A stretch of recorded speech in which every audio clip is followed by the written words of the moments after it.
in the sky are pretty much an everyday occurrence here in Nevada. Right now, our skies are buzzing with aircraft flying in red flag exercises, and who knows what they're testing up at Area 51. But the object that recently appeared over a nearby town has people scratching their heads, wondering, what the heck was that? Well, the person who photographed the object contacted who else? The I-Team's George Knapp. You know, it kind of looks like a cloud, but it's not a natural cloud anyway. You'll see why in just a few seconds. It's a white, fluffy formation that could have been emitted from the back of an aircraft, though not like any aircraft that's been made public. So what is it? And is it connected to all those other puffy lines we see in our skies? Water? Yeah, they were just out over here. Just out here about halfway across the pond. On a clear day back in December, Alamo resident and amateur photographer Malcolm Harris stopped to capture images of ducks sitting in water just off Highway 93. He spotted something else in the sky above the field. It was long, puffs of smoke, like it looked like a rope. It kind of like there was a solid rope on the top, and then little puffs of smoke underneath it. And they were quite tight. I'd definitely say it was man-made. You know, it wasn't anything natural. This is what he photographed. Harris, the son of a longtime Las Vegas newsman, ran some calculations based on his lens angle and estimates the odd cloud was about a mile distant and perhaps 500 yards long. But it was dense, like puffs of smoke that had been crammed together. You could see where it began and where it ended, and there was nothing on either end. It was very clean. It stood by itself. There wasn't anything else around it. I've seen clouds being made out here in the desert. You see all of a sudden you'll see a cloud being made, and that's not what was going on. He didn't hear anything, so whatever formed the cloud was quiet. Alamo is buzzed almost daily by warplanes from nearby Nellis Air Base. Residents also know that on the other side of the mountains is the most famous secret base in the world, Area 51, where the government tests the most advanced otherworldly technology in its arsenal. When you say what's out there, you mean right out there? Where? Yeah, right. Yeah. Right. Harris's photo is similar to exhaust patterns spotted a few times since the 90s, the so-called donuts on a rope, which set the aviation world on fire. Since the 80s, there's been speculation about something called Project Aurora, a family of super-secret delta-shaped craft that may use a pulse detonation engine, a system that could produce donuts on a rope exhaust patterns. Bill Sweetman, one of the most respected aviation writers in the world, thinks Aurora is real. He uncovered what appears to be a paper trail in the black budget that funneled billions of dollars to Aurora, or something like it. But what does Sweetman think about this photo? If they're donuts, they sure are crammed together. After talking to defense industry colleagues, Sweetman suggested the cloud may have been created by using advanced pyrotechnics, in essence, flares that are used by fast jets as countermeasures to confuse an enemy. But another senior aviation writer and test pilot, Bill Scott, disagrees. Scott told us that flares don't lay horizontally, as this one does. He does not think it's a contrail, more like a plume. But after asking around, Scott and the colleagues he consulted say they have no idea what made it. Best guess, an unknown dispensary of some sort. Mal Harris is likewise skeptical that it was caused by flares. They don't go in a straight line. You could definitely tell that had some sort of propulsion behind it. Cloud-like formations, presumably contrails, are a hot topic online. An entire genre of conspiracy theories has evolved over the past decade or so. The so-called chemtrails. The internet is filled with chemtrail sites which allege that the checkerboard patterns in the skies are part of a global plot to spray something into the atmosphere. AboveTopSecret.com gets up to 4 million visits per month, and its 300,000 members have thoroughly digested the chemtrail storyline. Chemtrails. Contrails, chemtrails. If you do a cursory look at the site, you'll see there are thousands of pages of discussion dedicated to chemtrails/contrails. Millions of people are watching the skies to look for evidence of what they think is a global conspiracy, a massive spraying operation carried out by persons unknown for reasons that are not clear. The I-Team first dug into this topic more than 12 years ago, and we can tell you for a certainty that an awful lot of stuff really is being sprayed up there in the sky. Global conspiracy? That's not so clear. Tonight at 6 o'clock, we jump into the thick of the chemtrail versus contrail controversy. Boy, interesting stuff. Thanks, George. Lines in the sky, giving way to conspiracy theories about population and weather control. The conclusion is, because it is unregulated, anybody could do it.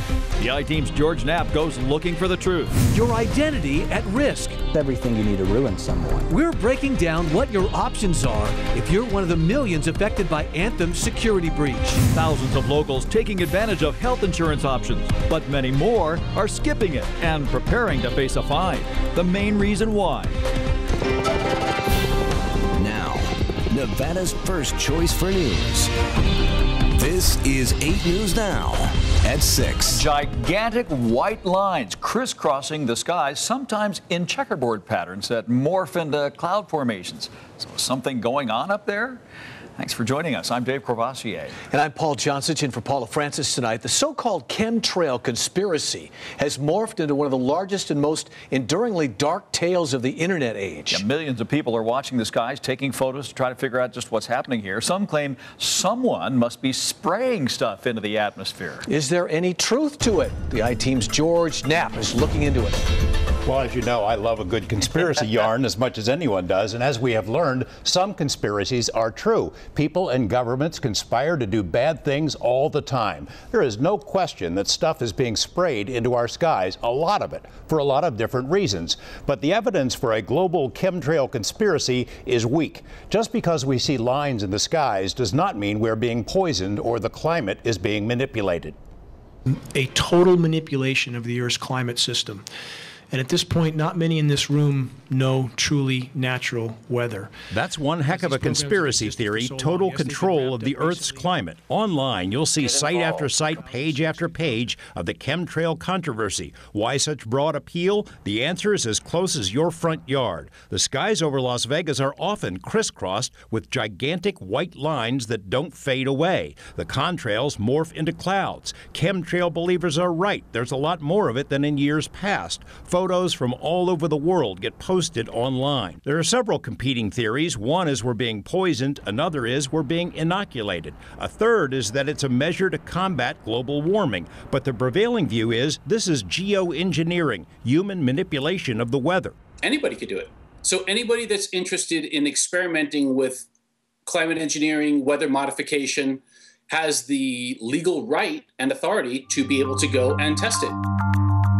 George Barnes is the producer of a new film about chemtrails. Barnes does not blame them on anyone in particular. Different groups are doing it for various reasons, he says, and the proof is right above our heads. There was no visual evidence of these grid-type patterns in the sky prior to about 2006. I don't know what happened, but after 2006, we started seeing it more and more frequently. But that's where the conspiracy starts to break down. Contrails have been around since the dawn of aviation. The word is short for condensation trails. Basically, contrails appear when humidity and temperature are just right, most often in upper elevations. Old war films show them. Here's a contrail in the background of the 1960 movie Spartacus, and over Las Vegas in the 1971 James Bond movie Diamonds Are Forever. There were frequent checkerboard patterns even in the 90s in our I-Team stories. But why does it seem like there are more of them today? The reality of the day is there is like 250% more air traffic today than there was 10 years ago.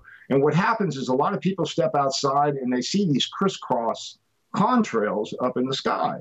And, you know, to an average person, that would look pretty suspicious. Mark Allen is the co-founder of the largest conspiracy-related website in the world. AboveTopSecret.com gets up to 4 million visits per month. His members vigorously debate and dissect all sorts of conspiracies, but their consensus is chemtrails are bunk. To think that there could be a global conspiracy of aircraft technologists, airlines, military aircraft, that are all keeping quiet about spreading chemicals up in our atmosphere is, I'm sorry to say it, but it's crazy. Worse still are the fabrications, which are rampant. Spoof videos are offered as the real thing. You see him spraying that chemtrail? Innocuous photos are doctored to make it look like leaks from within the spraying program. When such fakes are exposed, chemtrail believers tend to dig in their heels or get angry. And they've really just basically ignored 70 years of science on the subject. People have basically got this misconception that contrails don't persist. Therefore, they must be chemtrails. Mick West is a blogger who's become the arch enemy of chemtrailers. What people are seeing in the skies, he says, are contrails, not chemtrails. We don't see them all the time for the same reason we don't see clouds every day. West agrees there's a lot of spraying going on. Cloud seeding, for example, and crop dusting, military testing. Did the Nellis Thunderbird spray the Super Bowl crowd with poison, or was that merely a pyrotechnic display? Producer Barnes thinks it's a plot to control the weather, but the chemtrails are poison. Tests have confirmed toxic levels of aluminum, barium, and other substances in his own hair. So I tested my 6-year-old daughter's hair. Same thing in her. Same concentrations, 3 times over toxic limits. Just because my hair has aluminum in it, it means it came from the back of a plane. It's one of those things that you can't disprove it. You can't prove a negative. You can't prove there isn't something secret going on, but you can demonstrate that there's no evidence. Think about it. If you were behind this, what's protecting your family from the chemicals you're spraying up in the air that are going to fall down on your grandchildren? Turns out today is National Weather Person's Day. We mention that because weathercasters get the phone calls and emails about chemtrails every single day, and they get blasted when they don't agree it's all part of a huge conspiracy. Likewise, I might lose my membership in Conspiracies Anonymous for saying that the evidence is weak. But here's the bottom line. The Las Vegas Valley now has about 500,000 flights in and out or over our valley every year. That is the primary reason we all see so many lines in the sky. If you think you have evidence, if you have proof that chemtrails are real, send it. We'll take a look at it. We've been asking for it for 12 years. An insider, a whistleblower, physical evidence, let's see it. We'll report it if it's real. Traffic. Yeah. Yep. All right, George, thanks. Sure.